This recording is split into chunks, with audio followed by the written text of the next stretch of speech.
নমস্কার দর্শক, আমরা শিলচর শহরবাসী প্রত্যেকেই অত্যন্ত দুশ্চিন্তার মধ্যে ছিলাম বা আতঙ্কিত ছিলাম বন্যা নিয়ে।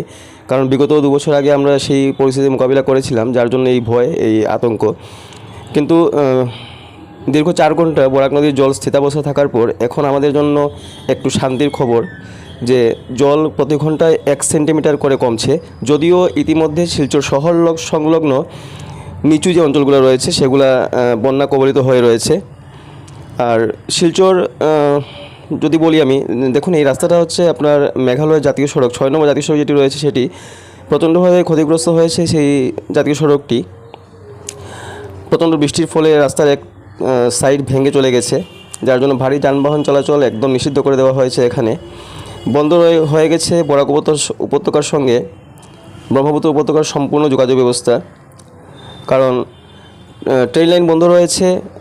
হাফলং শিলচর যে জাতীয় সড়কটি রয়েছে সেটিও ভেঙে গেছে, এবং মেঘালয়টা বাকি ছিল, মেঘালয়টাও এখন এই অবস্থায় আছে। তবুও মোটামুটি শান্তি যে জলটা কমছে।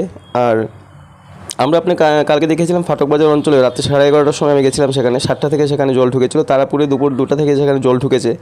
আমরা আগামী আপডেটগুলো আপনাদেরকে দেব, আপনারা আমাদের সঙ্গে থাকবেন। ভালো থাকবেন, ধন্যবাদ।